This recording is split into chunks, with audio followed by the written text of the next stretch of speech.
In this tutorial, I'll show you how to track seasonal trends on Google Trends. The first thing I'd like you to do is to launch your Google Trends account, which of course I have done right here.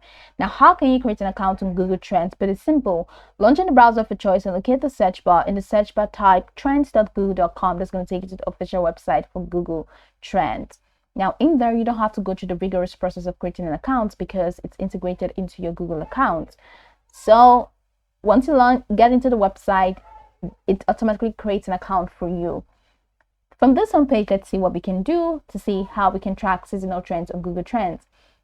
And I'd like you to know that seasonal keywords are often related to holidays and special events. So if you want to target these terms, you may only get traffic during these seasonal events.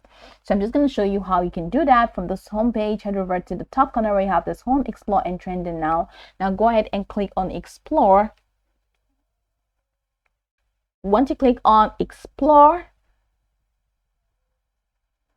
it's going to take you to this window where you can now add a search term.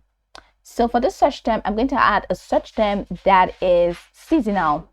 All right, that is seasonal, and that could include Christmas tree. So I'm just going to use Christmas tree because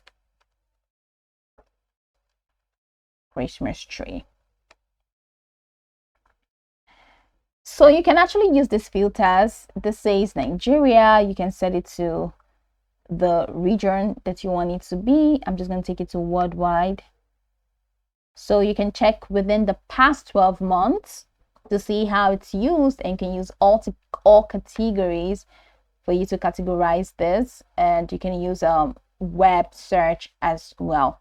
So this is the interest over time. This is how you can track the seasonal trend by using the interest over time graph.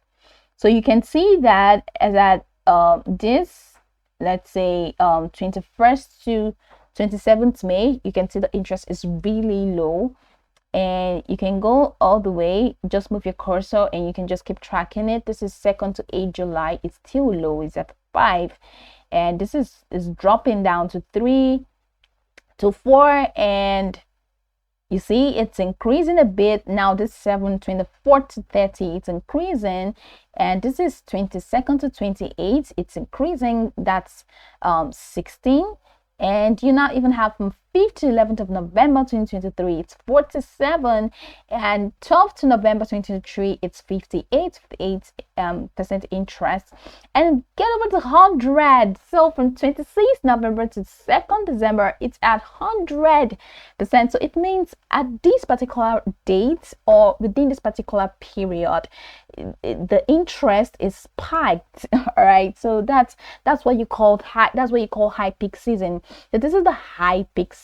All right, this is where the interest is has literally cranked up, and everybody is just requesting for Christmas tree, Christmas tree, Christmas tree. So from this point, you can see how you're able to track it. You're able to track the low peak season. This is really low peak season, and to high peak season, medium high, medium low, all the way down to the low peak season again. So that's pretty much how you can track seasonal trends on Google Trend, or seasonal trends, yes, on Google Trend. So you can go over the tutorial from top to bottom to get acquainted with the steps, and once you're done, you'll be good to go. I hope this video marvelously helped you search.